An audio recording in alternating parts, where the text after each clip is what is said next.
എല്ലാവർക്കും നമ്മുടെ ഒരു പുതിയ വീഡിയോയിലോട്ട് സ്വാഗതം. അപ്പോൾ ഇന്നത്തെ നമ്മുടെ റെസിപ്പി ഒരു അടിപൊളി ചോക്ലേറ്റ് പേസ്ട്രിയുടെ റെസിപ്പിയാണ് കേട്ടോ.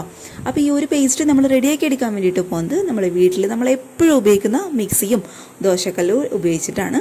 അപ്പോൾ എല്ലാവരുടെ വീട്ടിലും രണ്ട് സാധനങ്ങളും എപ്പോഴും ഉണ്ടാകുന്ന സാധനങ്ങൾ തന്നെയാണ്. അപ്പോൾ തീർച്ചയായിട്ടും എല്ലാവരും ഉണ്ടാക്കി നോക്കുക. ട്രൈ ചെയ്ത് നോക്കിയിട്ട് നിങ്ങളുടെ നല്ല അഭിപ്രായങ്ങൾ കമൻറ്റ് ബോക്സിൽ മറക്കാതെ വന്നിട്ട് അറിയിക്കുക കേട്ടോ. പിന്നെ ഈ ഒരു വീഡിയോ കണ്ടുകൊണ്ടിരിക്കുന്ന സമയത്ത് നിങ്ങൾക്ക് ഒരു കേക്കിൻ്റെ റെസിപ്പി ഇഷ്ടപ്പെടുകയാണെന്നുണ്ടെങ്കിൽ പ്ലീസ് ഒന്ന് ലൈക്ക് ചെയ്തേക്കണേ.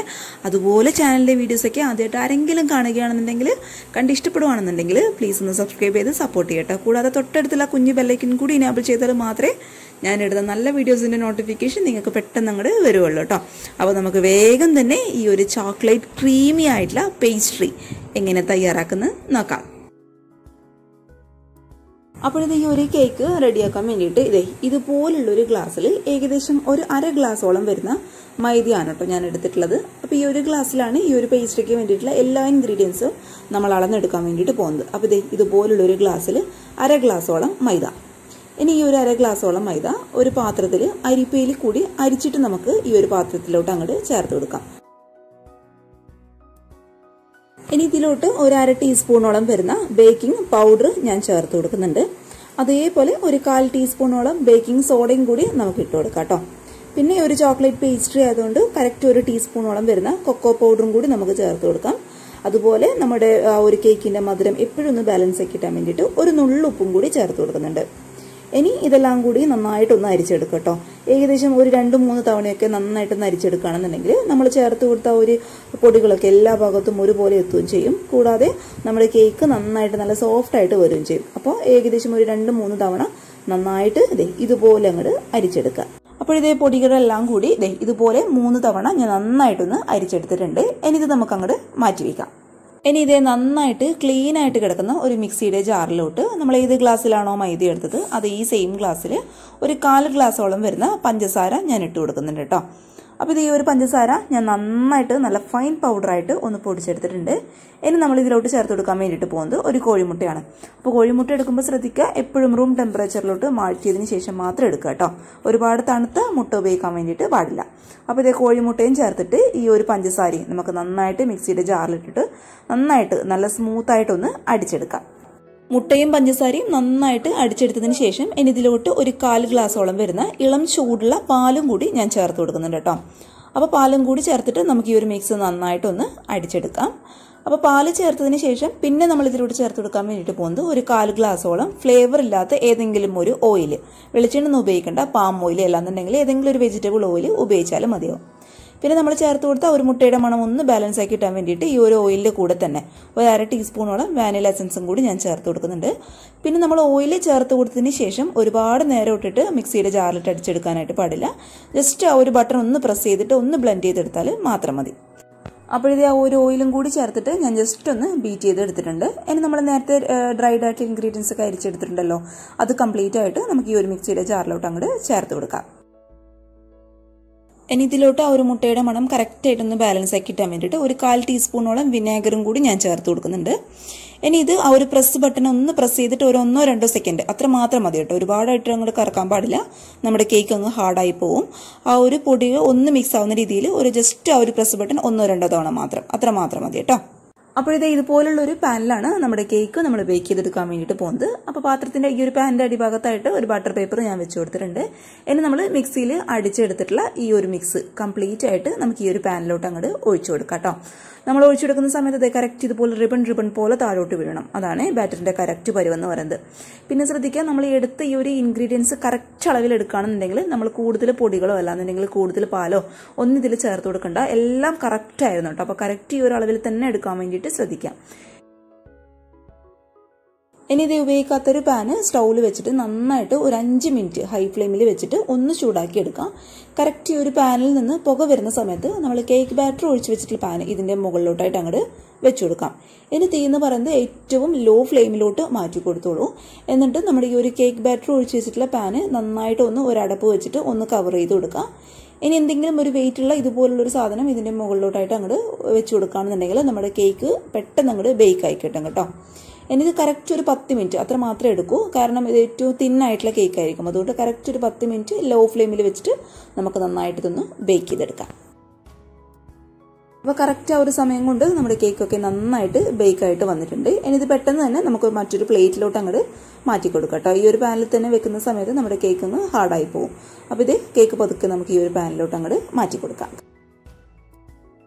ഇനി നമുക്ക് ഈ ഒരു കേക്കിന് ആവശ്യമായിട്ട് ക്രീം ഒന്ന് ബീറ്റ് ചെയ്തെടുക്കണം. അതിന് വേണ്ടിയിട്ട് ഇത് ഈ ഒരു ബ്ലേഡും നമ്മുടെ ഈ ഒരു പാത്രവും 2 മണിക്കൂർ ഫ്രീസറിൽ വെച്ചിട്ട് ഞാൻ നന്നായിട്ടൊന്ന് തണുപ്പിച്ചെടുത്തിട്ടുണ്ട്. ഇനി ഇതിലോട്ട് ഒരു 1/2 ഗ്ലാസോളം വരുന്ന വിപ്പിംഗ് ക്രീം, ഒട്ടും കട്ടകളില്ലാത്ത നല്ല തണുത്തിട്ടുള്ള വിപ്പിംഗ് ക്രീം കേട്ടോ, കംപ്ലീറ്റ് ആയിട്ട് നമുക്ക് ഇതിലോട്ട് അങ്ങോട്ട് ഒഴിച്ചു കൊടുക്കാം. ഇനി ഇത് ആദ്യം ഒരു ലോ സ്പീഡിലിട്ടിട്ട് എന്നിട്ട് പതുക്കെ ഇതിൻ്റെ സ്പീഡ് അങ്ങോട്ട് കൂട്ടിക്കൊണ്ട് വരിക.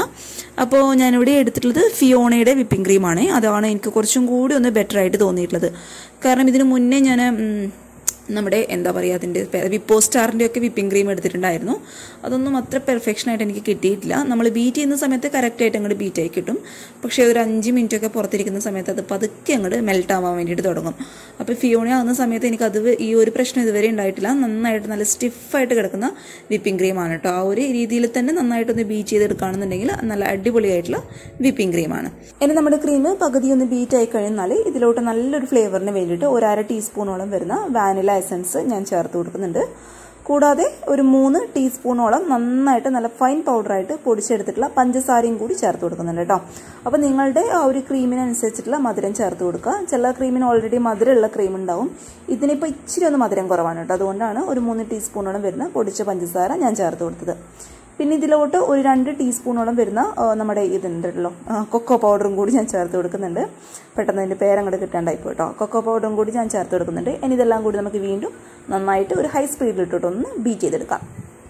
അപ്പോഴത്തെ നമ്മുടെ ക്രീം നന്നായിട്ട് ബീറ്റായിട്ട് വന്നിട്ടുണ്ട്. ഇതുപോലെ സ്റ്റിഫായിട്ടുള്ള പീക്സായിട്ട് വരണം, സ്റ്റിഫ് പീക്സായിട്ട് വരണം കേട്ടോ. അപ്പോൾ ഇത് നമ്മൾ ഇങ്ങനെ കമ്മിഴ്ത്തി നോക്കുന്ന സമയത്തൊന്നും പെട്ടെന്ന് അങ്ങോട്ട് താഴോട്ട് വീഴില്ല. നന്നായിട്ട് നല്ല സ്റ്റിഫായിട്ട് കിട്ടുന്നിട്ടുള്ള ഒരു വിപ്പിംഗ് ക്രീമാണ് കേട്ടോ. ഇത് എന്താ പറയുക, പരസ്യമൊന്നുമല്ല, എൻ്റെ പേഴ്സണലായിട്ടുള്ള ഒരു അഭിപ്രായം പറഞ്ഞതേ ഉള്ളൂ. നിങ്ങളുടെ ഇഷ്ടത്തിനനുസരിച്ചിട്ട് നിങ്ങൾക്ക് ഏതാണോ പെർഫെക്ഷൻ, നിങ്ങൾക്ക് ഏതാണോ കോൺഫിഡൻസ്, ആ ഒരു ക്രീം എടുത്തിട്ട് ബീറ്റ് ചെയ്തെടുക്കാം. അപ്പോഴത്തെ നമ്മുടെ കേക്കിൻ്റെ ചൂടൊക്കെ അത്യാവശ്യം ആ ഒരു സമയം കൊണ്ട് ഒന്ന് മാറിക്കിട്ടിട്ടുണ്ടോ. ഇനി കറക്റ്റ് ആ ഒരു സ്ക്വയർ ഷേപ്പിൽ നമുക്കിതൊന്ന് കട്ട് ചെയ്തെടുക്കണം. കാരണം നമ്മളിത് പേസ്ട്രിയെ ചെയ്യുന്നതുകൊണ്ട് ആ ഒരു സ്ക്വയർ ഷേപ്പ് കിട്ടാൻ വേണ്ടിയിട്ടാണ്. അപ്പോൾ കറക്റ്റ് ആ ഒരു 4 ഭാഗത്തും ഇതുപോലെ അങ്ങോട്ട് കട്ട് ചെയ്തിട്ടെടുക്കാം. ഇനി ഈ ഒരു കേക്ക് കറക്റ്റ് 3 പീസായിട്ട് ഞാനൊന്ന് കട്ട് ചെയ്തെടുക്കണം. അപ്പോൾ കട്ട് ചെയ്തെടുക്കുന്ന സമയത്ത് എല്ലാ പീസും ഒരേ അളവിലായിട്ടിരിക്കാൻ വേണ്ടിയിട്ട് ശ്രദ്ധിക്കട്ടോ. ഇനി ഇത് 3 ഞാനൊരു പ്ലേറ്റിലോട്ട് മാറ്റി കൊടുത്തതിന് ശേഷം ഇതുപോലുള്ളൊരു ഫോർക്ക് വെച്ചിട്ട് ജസ്റ്റ് ഒന്ന് കുത്തി കൊടുക്കാൻ കേട്ടോ. നമ്മുടെ ആ ഒരു ഷുഗർ സിറപ്പ് കംപ്ലീറ്റ് ആയിട്ട് ഇതിലിട്ട് ഒന്ന് അബ്സോർബ് ആവാൻ വേണ്ടിയിട്ടാണ് ഇതുപോലെ ഒന്ന് കുത്തി കൊടുക്കാം. അപ്പോൾ പ്രത്യേകിച്ച് നമ്മളിതൊരു ദോശക്കല്ലാണ് ഉണ്ടാക്കിയതുകൊണ്ട് ഒരു ഷുഗർ സിറപ്പൊക്കെ ഇതിലോട്ട് അങ്ങോട്ട് അബ്സോർബ് വേണ്ടിയിട്ട് ബുദ്ധിമുട്ടായിരിക്കും. അപ്പോൾ കറക്റ്റായിട്ട് നന്നായിട്ടൊന്ന് കുത്തി കൊടുത്തതിന് ശേഷം ഇതുപോലെ ഷുഗർ സിറപ്പ് 3 പീസിലും നന്നായിട്ട് അങ്ങോട്ട് അപ്ലൈ ചെയ്ത് കൊടുക്കാം. ഇനി ക്രീം ഇതിലോട്ട് അപ്ലൈ ചെയ്യുന്നതിന് മുന്നേ ഇത് ഫ്രിഡ്ജിൻ്റെ നോർമൽ റാക്കിൽ വെച്ചിട്ട് ഒരു 10 മിനിറ്റ് നമുക്കൊന്ന് തണുപ്പിച്ചെടുക്കാം. അപ്പോൾ ആ ഒരു സമയം കൊണ്ട് നമുക്ക് ഈ ഒരു കേക്കിന് ആവശ്യമായിട്ടുള്ള ചോക്ലേറ്റ് ഗനാഷ് ഒന്ന് റെഡിയാക്കി എടുക്കാം. അതിനായിട്ട് ഇത് സെയിം ഗ്ലാസ്സിൽ ഒരു 3/4 ഗ്ലാസോളം പാല് നമുക്കിതിലോട്ട് അങ്ങോട്ട് ഒഴിച്ചു കൊടുക്കാം. നമ്മുടെ ഗനാഷ് പെട്ടെന്ന് അങ്ങ് സെറ്റാക്കി കിട്ടാൻ വേണ്ടിയിട്ട് ഒരു 2 ടീസ്പൂണോളം വരുന്ന കോൺഫ്ലോർ ഞാൻ ചേർത്ത് കൊടുക്കുന്നുണ്ട് കേട്ടോ. പിന്നെ കറക്റ്റ് ഒരു ടീസ്പൂണോളം വരുന്ന കൊക്കോ പൗഡറും കൂടി നമുക്ക് ചേർത്ത് കൊടുക്കാം. പിന്നെ നമ്മുടെ ഈ ഒരു ഗനാഷിന് നല്ലൊരു ഫ്ലേവർ കൊടുക്കാൻ വേണ്ടിയിട്ട് ഒരു 1/2 ടീസ്പൂണോളം വരുന്ന വാനില എസൻസും കൂടി ചേർത്ത് കൊടുക്കുന്നുണ്ട്. പിന്നെ മധുരത്തിന് ആവശ്യമായിട്ടുള്ള ഒരു 4 ടീസ്പൂണോളം വരുന്ന പഞ്ചസാരയും കൂടി ചേർത്ത് കൊടുക്കാം. ഇനി ഇതെല്ലാം കൂടി നന്നായിട്ടൊന്ന് മിക്സ് ചെയ്ത് കൊടുത്തതിന് ശേഷം സ്റ്റൗവിൽ വെച്ചിട്ട് ഇത് നന്നായിട്ടൊന്ന് കുറുക്കിയെടുക്കണം. അപ്പോൾ കുറുക്കിയെടുക്കുമ്പോൾ ശ്രദ്ധിക്കുക, ഒരുപാട് ഹൈ ഫ്ലെയിമിലുണ്ട്, ഒരു ലോ ടു മീഡിയം ഫ്ലെയിമിൽ വെച്ചിട്ട് പതുക്കെ ആ ഒരു ചോക്ലേറ്റിന് നമ്മൾ ചേർത്ത് കൊടുത്ത ആ ഒരു കൊക്കോ പൗഡറിൻ്റെയും ആ ഒരു കോൺഫ്ലവറിൻ്റെ ഒക്കെ ആ ഒരു പച്ച ടേസ്റ്റ് ഒന്ന് മാറുന്നവരെ കറക്റ്റായിട്ട് ഇതുപോലെ അങ്ങോട്ട് കുറുക്കിയെടുക്കാം.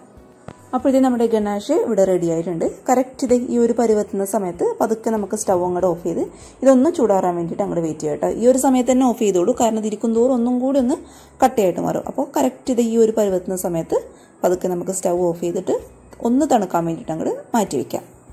അപ്പോൾ ഇത് ആ ഒരു സമയം കൊണ്ട് നമ്മുടെ കേക്കൊക്കെ നന്നായിട്ട് തണുത്ത് വന്നിട്ടുണ്ട്. നമ്മുടെ ക്രീമും അത്യാവശ്യം നന്നായിട്ടൊന്ന് തണുത്തിട്ടുണ്ട് കേട്ടോ. ഇനി പതുക്കെ നമുക്ക് ഓരോ പീസിൻ്റെ മുകളിലോട്ടായിട്ടും നമ്മൾ ആ ഒരു ബീറ്റ് ചെയ്തെടുത്തിട്ടുള്ള ക്രീം ഇതുപോലെ ഒരു സ്പാച്ചുലൊക്കെ ഉണ്ടെന്നുണ്ടെങ്കിൽ അത് വെച്ചിട്ട് കറക്റ്റായിട്ടൊന്ന് ലെയർ ചെയ്തു, അതായത് ഒന്ന് അപ്ലൈ ചെയ്ത് കൊടുത്തോളൂ. പിന്നെ ഇതുപോലെയുള്ള ഒരു സ്പാച്ചുല ഇല്ലാന്നുണ്ടെങ്കിൽ സാധാരണ നമ്മൾ വീട്ടിൽ ഉപയോഗിക്കുന്ന കത്തി വെച്ചിട്ട് ഇതുപോലെ അങ്ങോട്ട് ചെയ്ത് കൊടുത്താൽ മാത്രം മതി.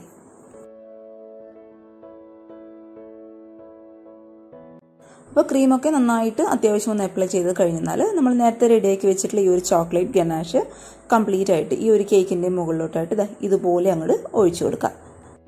ഇനി ഇത് നന്നായിട്ടൊന്ന് സെറ്റാക്കി കിട്ടാൻ വേണ്ടിയിട്ട് ഫ്രിഡ്ജിൻ്റെ നോർമൽ റാക്കിൽ വെച്ചിട്ട് ഒരു 10 മിനിറ്റ് നമുക്കിതൊന്ന് തണുപ്പിച്ചെടുക്കാം കേട്ടോ.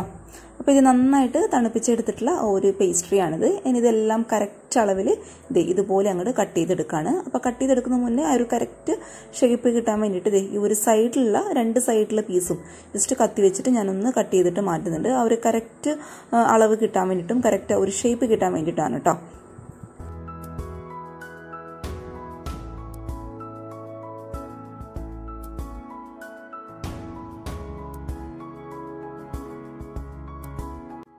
അപ്പോഴേ നമ്മുടെ ചോക്ലേറ്റ് പേസ്ട്രി കേക്ക് ഇവിടെ റെഡി ആയിട്ടുണ്ട്.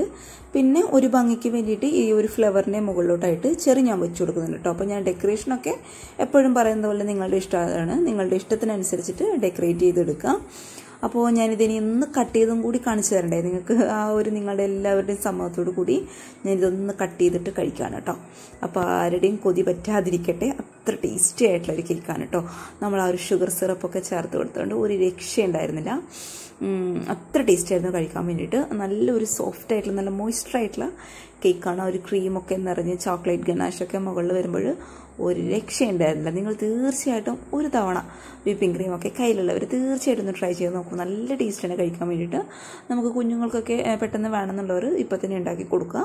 അപ്പോൾ എല്ലാവർക്കും ഇഷ്ടമായെന്ന് വിചാരിക്കുന്നു. ഇഷ്ടപ്പെട്ടാൽ ഞാൻ എപ്പോഴും പറയുന്ന പോലെ സബ്സ്ക്രൈബ് ചെയ്യാൻ മറന്നു പോകരുത്. കൂടാതെ തൊട്ടടുത്തുള്ള കുഞ്ഞു ബെല്ലൈക്കൺ കൂടി എനേബിൾ ചെയ്യണേ. എന്നാലേ ഞാനിടുന്ന വീഡിയോസിൻ്റെ നോട്ടിഫിക്കേഷൻ നിങ്ങൾക്ക് പെട്ടെന്ന് വരുള്ളൂ. അതുപോലെ ഈ ഒരു കേക്കിൻ്റെ വീഡിയോ ഇഷ്ടപ്പെടുകയാണെന്നുണ്ടെങ്കിൽ തീർച്ചയായിട്ടും ഒന്ന് ലൈക്ക് ചെയ്തേക്കണേ. പിന്നെ ചാനലിൻ്റെ വീഡിയോസൊക്കെ കണ്ട് ഇഷ്ടപ്പെടുകയാണെന്നുണ്ടെങ്കിൽ നിങ്ങളുടെ ഫാമിലിയും ഫ്രണ്ട്സൊക്കെ ആയിട്ട് വീഡിയോ ഒന്ന് പറ്റുകയാണെന്നുണ്ടെങ്കിൽ ഒന്ന് ഷെയർ ചെയ്ത് കൊടുക്കാം. കൂടാതെ എൻ്റെ ഫേസ്ബുക്ക് പേജും ഇൻസ്റ്റാഗ്രാമും ഒന്ന് ഫോളോ ചെയ്തേക്കാം കേട്ടോ. അപ്പോൾ നാളെ ഒരു നല്ല വീഡിയോ ആയിട്ട് കാണും വരെ thank you for watching Simnas food world. By.